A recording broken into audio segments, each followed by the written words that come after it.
naghahanap na daw si Pastor Kibuloy. Tanong natin kung Nilawakan pa ng NBI sa labas ng Davao Region ang paghahanap kay Pastor Apollo Kibuloy. Sabi naman ng PNP, kahit mga ordinaryong mamamayan, pwedeng umaresto sa pastor habang may umiiral na arrest warrant laban sa religious... Cynthia Osborne, salamat po. Oy, arestuin nyo daw mga inutusan na kayo. Naku po, hindi na natin ma-interview. Leader, nasa frontline ng balitang yan, si Jenny Dongon. 7 araw na lang ang natitira sa palugit para mahanap ng mga otoridad si Kingdom of Jesus Christ founder Pastor Apollo Kibuloy. Hinainan ng warrant of arrest ang pastor para sa kasong child abuse at sexual abuse. Kung hindi pa rin siya mahanap, ibabalik sa korte ang 2 warrant of arrest ng Davao City Regional Trial Court Branch 12. Maghihintay ulit ng panibagong warrant o kung anuman ang magiging desisyon ng korte sa kaso ng pastor. Kaya naman hindi na lang sa Davao Region nakatutok ang tracking team na binubuo ng PNP, CIDG at Intelligence Community. Po manhunt operation po yan, since he was not located within the area po of Davao, then yung ating tracker teams po would also implement doon sa mga areas na sa tingin po nila na possible na kinakokoonan po ni Pastor Kibuloy. Hinihikayat din ng PNP ang publiko na makipagtulungan sa kanila sa pag-aresto kay Kibuloy. Even po ang civilian po ay po pwede pong i-implement po ito. Basta makita po siya dahil ito po ay warrants of arrest ng issued na po ng ating mga korte. Kasama po ba dyan ng video call? Nagtatanong lang po ako kung kasama ang video call dyan. Chikay, salamat po. Hindi kasi talaga ako, walang biro, sinabi ko sa SMNI.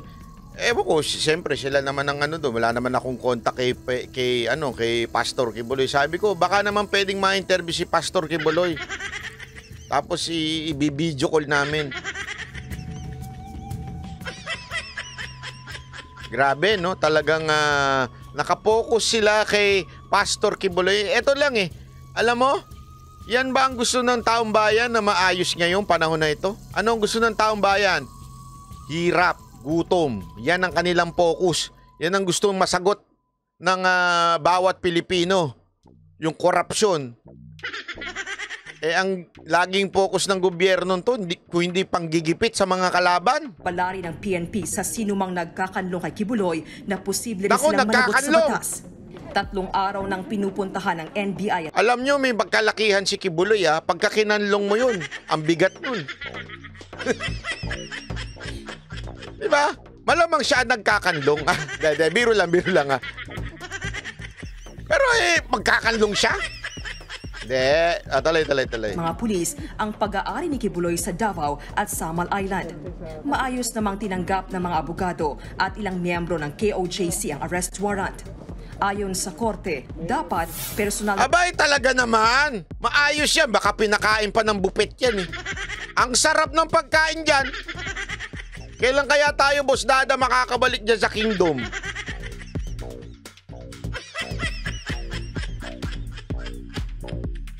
Tanong natin kay Attorning Talunan. Attorning Talunan, may kaso po ba kung sakasakaling babalik kami dyan sa Kingdom na pagmamay-ari ni Kibuloy? May kaso po ba yun? Babalik lang naman kami doon kasi masarap po yung buffet dyan Tapos ang ganda pa nung, ang ganda pa nung coffee shop. Yung coffee shop. Shoutout pala kay Pumunta si Pastor Kibuloy sa Regional Trial Court para magpiyansa. Bagamat itinuturing ng pugante si Kibuloy, hindi pa raw siya kinukonsiderang armado at mapanganib. Yung mga church members, mga officers ng Kingdom of Jesus Christ, pagdating natin, pinapapasok tayo kaagad, sinasamahan tayo without any resistance naman. And wala kaming nakikitang meron silang Sir, mga may armas buffet, may base dun buffet. sa actual nating pag-serve ng warrant of arrest. Wala namang resistance. Dapat kinantahan nyo pa Sa KOJC, pwede ba next time maggawa kayo ng rally dyan, tapos pag pumasok ng NBI, ano nyo, kantahan nyo. Ibanghelyo ninyo, ikalat nyo na rin yung ibanghelyo nyo. Hindi, di ba, kantahan sila na habang pumapasok yung mga NBI, para yung mga NBI natutuwa naman kasi parang ang nilulusob nila parang terorista eh. Yung mga armado talaga eh. Ipakita ninyo kasi kami, nagpunta kami dyan talagang parang kulang, alam mo kung ano kulang dyan? Dapat may ano dyan, may tumutugtog dyan na parang nasa langit ka na.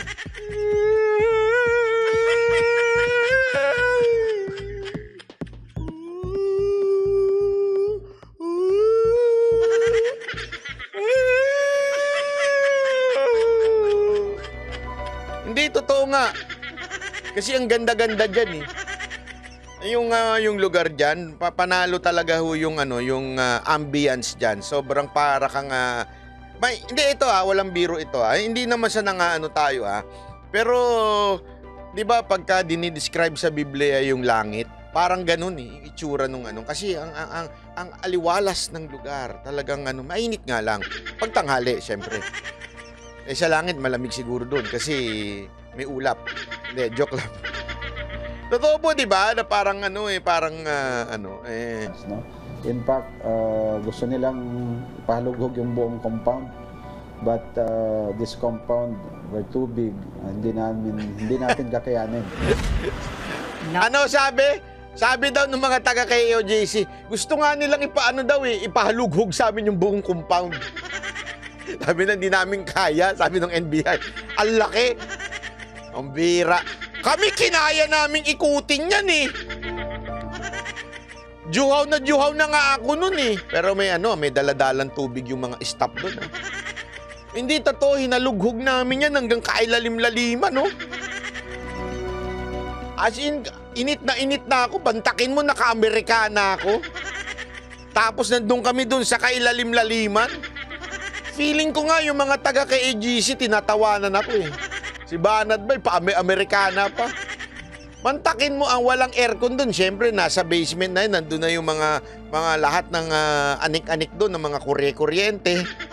Tapos, Amerikana ako. Wala pala kayo, sir eh. Dinaig pala kayo ng mga vloggers eh. Yung vloggers, nahalughog yan. Di ba?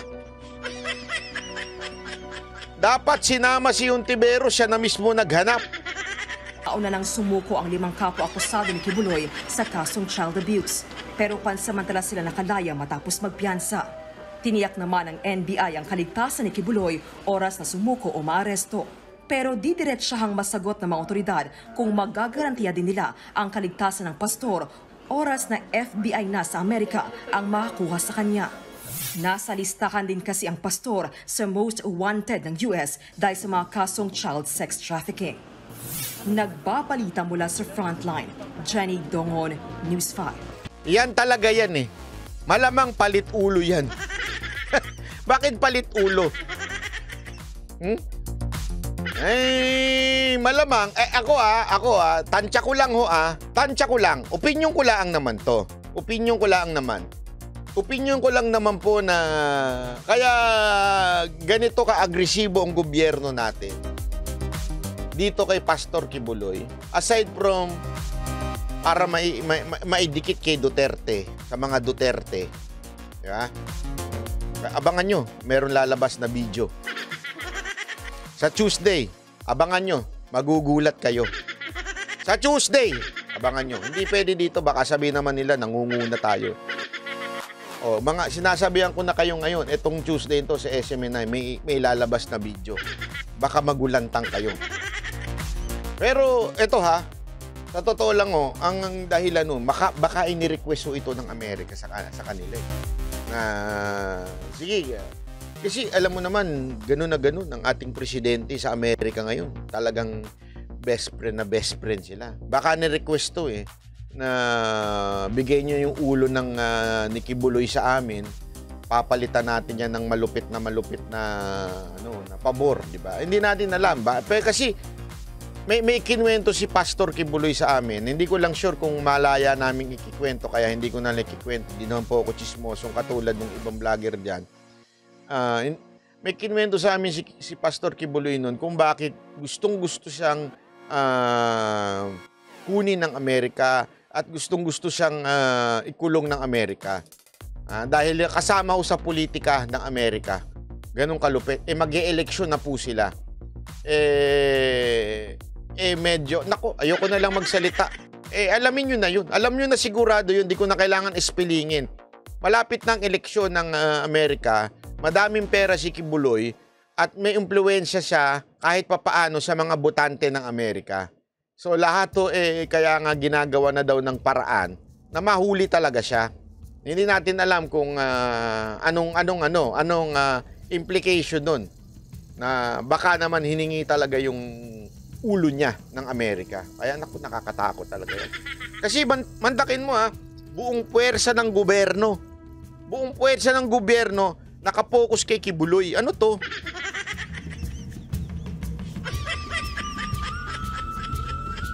Hindi di ba? I mean, ang dami-daming problema ng bayan natin. Gusto nyo isa-isahin natin ang problema ng bayan natin? Baka bukas na tayo matulog. Baka alas 12 na ng tanghali, gising pa tayo. Ang dami yung problema ng gobyerno ng Pilipinas na kailangan masolusyunan. Pero bakit itong si Kibuloy yung pinagtutuunan ng pansin? Inuubos ang panahon. Alam mo, may pattern yan. Sabi ko sa inyo, may pattern. Pansinin nyo, from Bantag to Tebes. Ano meron sa mga to? Kibuloy. Ano meron? Si Bantag, alam naman natin, kailangan masipa siya sa pinanggagalingan ng pera ng mga politiko. Ano yon? Bilibid. Diba? Bilibid. Si Bantag, Duterte din yun. Si Tebes, alam na din yan, financier din yan ng mga presidential candidate. At malapit din ho si Tebes sa mga Duterte. Although hindi niya pagdating ho dun sa nagpakyaw ho siya. Pero nung panahon ni Pangulong Duterte, Duterte din po yan. Ang balita ko nga, kaibigan din ho ito ni Pulong Duterte. Di ba? At pag sa pera, naku po, madami din yung pera ito. Pastor Kibuloy, nako, yan naman, alam na natin yan, madikit talaga yun sa Duterte. Talagang hindi lang kay Pangulong Duterte, maging kay BP Sara Duterte. At the same time, alam naman natin, isa yan sa mga tumulong financially. Maybe not by giving, but through airplane, through helicopter kay Pangulong Duterte. So, ang pinaka-common denominator nito is madaming pera ito mga ito at ito'y malapit kay Duterte. So yun ang kanilang denomination. Yun ang kanilang denominator. Alam niyo yun, di ba? Kaya ingat-ingat to. Alam niyo, sa totoo lang, sabi nga nito isa, ingat si Willie Revillamin. Naku, sa totoo lang, delicate siya dyan. Baka mamaya, gapangin din siya dyan. Nag-declare pa naman siyang tatakbo. Di ba? Baka magapang din siya. Mahirap na. Kaya nga, ito ho, tingnan nyo. Ngayon mga palaga. Gadon. Na sinasabi mo, ako, si Maharlika, ay nagpapakalat o nag-expose dito ng mga fake documents para magkaroon lang ng views. Nakakalimutan mo, natutulog ka sa pansitan na si Kuting ay ilang beses nagpa-interview sa akin. Yun naman pala Diba? Yun naman pala na, tawag dito, na gusto ko lang ng views. Dapat doon palang inaway mo na ako. Nung in-interview ko yung boss mong bangag na bangag, inaway mo ako na gusto ko lang ng views. Excuse me. Ang views, kahit gustuhin mo, kung ayaw kang panoorin ng tao, hindi ka panonoorin. Kung nonsense ka, wala kang sustansya na katulad ng jutak mo, na jutang Genemes, walang manonood sa'yo kahit maghubad ka pa, kahit tumambling ka pa, magpakita ka ng whatever, hindi ka panonoorin ng tao kung walang sustansya ang jutak mo. Okay? Bobokela kita. Okay? Sinasabi mo ako, what? Patay Tom Goods? Kasi mga palangga, wala daw kasi, nagbablog daw kasi wala akong makain. Okay, fine. opinion mo yan. Pero kasi, like, sige, pagbigyan na natin siya. Gadon, gusto ko lang sabihin, magyabang tayong konti palangga. Yung mga patay Tom Goods, ito, dito ako kumakain kapag gutom na gutom ako, oh. Dali lang, ha. Diyan ako kumakain. Sa Monaco. Yan. Diyan ako kumakain, gadon, pag patay gutom na ako. Pag gutom na gutom ako, diyan ako kumakain. Diba? Kalindog ko dyan. Ayan, may ano pa. Okay, sabi ko, iba. Nabubukayla tuloy ang aking mga hanash. Ayan. Sa Hotel Hermitage yan. Diyan ako lumalafang, ha? Okay? Just to prove a point, mga palangga. Okay, diyan ako makain pag nagugutom ako. At ito pa gadon, ha? Kasi naaway mo ko eh. Diyan, sa Bali ako kumakain kapag pag nakakaramdam ako ng patay Tom Goods. Di ba? Mga dramatization ng lola niyo. Hello? Ayan. Yan ang mga nilalapang na mga patay goods. Di ba? I miss Bali palangga. Oh my goodness. Yan. Tama na yung hanash. Okay. Tama na yung hanash mo, Inday. Okay. Alright. So, okay lang. Ganun talaga. Yun ang tingin niya sa akin. Patay gutom. Ano natin dyan. Kahit naman, you know what? Sabi ko nga sa inyo, kahit ang tao, gumawa ka ng tama. Kung anong isipin nila sa utak nilang bangag or pulboronic, wala tayong magagawa dyan. Ang tao, they can gurguryo in their minds if they want to. Kahit gaano ka gaganda, gaano ka kadyosa, kung ang jutak nila ay bangag, ang tingin nila sa'yo ay syongit na katulad nila, wala tayong magagawa dyan. So, hindi tayo makipagdebate. Kung yan ang tingin ng hi Gemini siya, of course, darling. Social 101. Okay, let's talk about the presidential advisor position ni Gadon, diba? For poverty aggravation. Pinalala nyo. First, you have to know, mga kababayan, na yung posisyon ni Gadon ay gumagastos po tayo ng almost what sa sweldo niya. Ang na-research ni General is 270 plus daw, 1,000 pesos. But more or less, I will say 300 plus. Let's say 350 plus kickback, plus allowance and everything. So imagine nyo, you have to know, mga kababayan, na kinreate yan ang kanyang pwesto na bilang isang advisor para daw sa poverty aggravation. Kasi nga, lalong lumala ang mga bata nyo ba, ay mga anak nyo ba sa eskwelahan, nagbusog-busog, batang busog malusog, o bangag-bangag Marcos tayo ngayon, mga palangga. Alright? Ngayon, mga hitad, just to give you a little background, kung paano pagkakilala ko kay Vovong Gadon maliban sa na-disbar siya, may record ka ng disbarment, dahil hindi mo ginagamit ang jutak mo, ay sorry ka na lang. Okay, sige. Nung hindi pa po ina-appoint si Gadon, okay, yung anak niya, okay, yung anak mong si Alaris na may jowang, yung jowa niya si Patricia Magistrado, na in-appoint dyan, na sa PCO, Presidential Communications, na kayo'y lumalamon kayo sa kaba ng bayan. Makakapal ang mukha nyo. Kayo yung mga patay Tom Goods. Ako, hindi ko kailangan isiksik ang sarili ko, magtrabaho sa bangag-bangag government para makalamon kayo na magpamilya. Ikaw at ang anak mo ay what?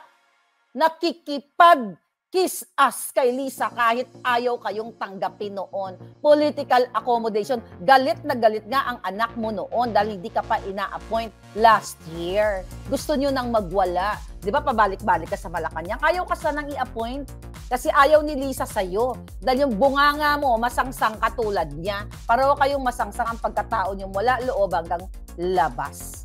At ikaw, Gadon, ulit-ulitin ko mga kababayan, ha? Ulit-ulitin ko. June 30, inauguration ni Kuting, upuan pa lang, seat pa lang, inaagaw nyo na. Imagine ninyo, seat pa lang, ibig ko sabihin pala, upuan pa lang doon sa table, inagawan na ako ng magandang spot. Hoy, Gadon, doon pa lang, sukang-suka na ako sa'yo. Dahil sabi ko, upuan pa lang, inaagaw nyo. How much more yung mga pagkain ng mga bata? Baka patalikod, gumaganon-ganon ka, ikaw yung patay Tom Goods. You know what I mean? Ulitin ko lang yung kwentong yon, mga kababayan. Nung time na yon, June 30th, nagla-live ako kasi kumakain-kain kami doon. Morning yon, di ba? Attend ako sa inauguration. Ito, this is my story. At saka yung nakasunod sa akin, alam nyo to, but my story is consistent. Ganyan-ganyan ba naman ako doon pala? Hello mga palangga, dito tayo ngayon sa inauguration ni Kuting, nagbe-breakfast kami at chuchu. Tapos iniwanan ko yung bag ko doon sa upuan. Okay? Kumbaga sinave ko yung upuan. Ang ganda ng spot. Kasi yung spot ko, nakikita ko yung bulwagan, yung mga tao. Siyempre, first come, first serve yun. So maghanap ako ng magandang spot. Tapos magbit-bit ko yung pagkain ko, pabalik na ako, hindi ko na nakita yung spot ko kasi inagaw nyo. Diba? Although magkatabi tayo doon, yung spot na maganda na sa inyo. But nagkibit-balikat ako kasi alam nga naman makipag-away ako dahil sa upuan. Hindi naman ako katulad yung mga vosabos. Na pati upuan, kakamkamin nyo. Imagine mo mga palaga, pati upuan, kami ng digadon at ng pamilya niya. Well, sabi ko nga in fairness yung asawa niya, she seems so nice to me. Ayoko namang awayin yung asawa mo, pero yung anak mo, kayong dalawa, mukha kayong mandorobo. I don't know, hindi ko alam. Tapos mga palangga, akala ko nawawala nga yung bag ko. Nung time na yun, sabi ko, nasa na yung bagay ko? Di ba, gaganon-ganon ako? Nasa na bagay ng lola? Tapos nilipat nila. Ganyan ka, gadon. Sinong patay gutom sa ating dalawa? Sino ang dead? Ano ba patay gutom sa English? Okay. Dead hungry. O yan. Sino bang dead hungry sa atin? Ako ba o ikaw? Jotang Jelena, kung hindi pa kayo mag-kiss-as kay Kuting, wala kayong mga trabaho, yung mga yawa mo. Tapos yung anak mo, si Alaris, andyan ang jowang Tiburciana. Wala naman akong issue doon. Kaso lang, mga kababayan, lumalapang, nandyan sa Presidential Communications, mga utusan din ni Lisa, Assistant Secretary, si Patricia Maestrado, nakasama ni Kuting, ay ni Bukangkang, dyan sa Presidential Communications para magpakalat ng fake news. Okay? So, nang time na yun, balikan ko, nung June 30 na yun, kinabahan ako, akala ko nga, ninakaw na yung bag ko, akala ko may mga ngamkam doon. Yung pala, nilipat nila, although wala naman akong pera doon sa bag. Actually, ano lang yun drama lang yung bag na yun, just lang maiporma ko lang doon sa outfit ko. Yeah, nakalimutan yun na, sanay kayong mandorobo. Wala na saan tayo pag-uusapan doon sa upuan na yun kasi kinimkim ko lang yung kaso lang, binangga yung alindog ko. Ang Tagaybay, kayo lang pwede mambangga. Okay, so you have to know mga kababayan, si Gadon at ang yung anak niyang hitad, di ba? Nang aagaw ng upuan, ng may upuan. Nandun na yung bag ko, inagaw niyo pang mga jindot. Galit ako ngayon kasi inagawan niyo ako ng upuan. Tapos na yun. Okay? Pero doon ko ipapakita sa inyo what kind of personality itong si Presidential Advisor ng poverty aggravation, because you aggravate, you exacerbate the poorness, the kagutuman of daong bayan because of that political accommodation position na kinreate ni Kuting para mapagbigyan ka. Yan ang katotohanan mga palangga. Imagine niyo. Okay, June 2023 pa siya dyan, di ba? Yang ano na yan, ito, kung consistent ka sa pinaglalaban mo baga doon, gusto lang kitang gusto lang kitang igising, okay, pagisingin sa yung jutak na tutulog-tulog. Okay, nasaan na yung mga drama mo noon na ang NAIA dapat maging palitan ang pangalan na Ninoy Aquino International Airport, dapat pa sa atin yan, sa gobyerno, bakit ngayon ibinenta na? Pina-privatize na, bakit nga ka? You are not consistent sa pinaglalaban mo kasi you know what? Ikaw ay isang kiss-ass. I-kiss-ass para sa iyong personal vested interest. Alright? Ngayon, mga palangga, okay ba yung tsura ko dyan? Okay, okay. So ngayon, mga kababayan, yan yung sinasabi ko sa'yo, yung NAIA mo. Alright? Yung Josawa, yung Jonakis mo, na nandiyadyaan, nagkikis-as din sa jowa niya, sa assistant secretary, so makapag-flex kayo ng inyong mga material. Saan nyo pinagkukuha yan, mga jutang genemis kayo? Kayo ay national problem. Imagine mo, ang dami ng mga, department para sa poverty alleviation. Para mabawasan itong kahirapan ng Pilipinas. Nandiyan na ang DSWD, mga kababayan. Ano pa yung mga department? Okay, tingnan natin. Andyan na yung DSWD. DSWD. Ito. Meron pa tayong National Anti-Poverty Commission na ang layunin ng mga yan also to alleviate the poverty. But imagine mo, ilang departamento na yan. DSWD, National Anti-Poverty, kinrate pa yung kay Gadon. Instead of alleviation nga, exacerbation or aggravation. You know what I mean? Ano bang pinapresent mo dyan, Gadon, sa iyong posisyong julul ka? Yang nutriban mo na temporary, hanggang nutriban lang ba ang kayang arukin ng utak mo? At ninutriban mo na project na pinapakain mo sa sinasabi mong batang busog, hindi yan, ang mga bata hindi nabubusog, nagiging bangag-bangag, Marcos. Bilang isang what? Okay? Yung mga palangga. Ram, you're there. Okay. Bilang isang political o presidential advisor, hindi dapat nagtatapos lang dyan sa jutang genimis na tinapay na yan at isang boting tubig na iniinom maruwas doon sa plato ba. Anyway, hindi lang nagtatapos dapat ang proyekto dyan sa isang perasong tinapay na yan, nutriba na yan, at sa isang tubig. Ang dami mo dapat i-advise dito sa bangag na presidente, hindi lang nagtatapos sa isang nutriban, Gadon.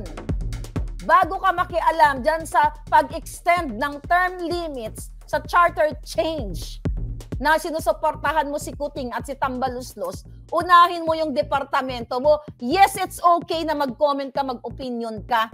Kasi yun ang yun ang iyong defense.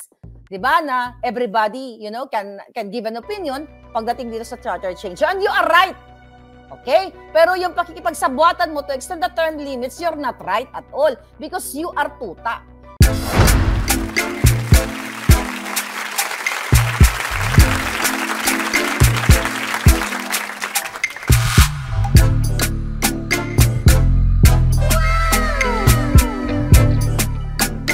The next performance will start momentarily.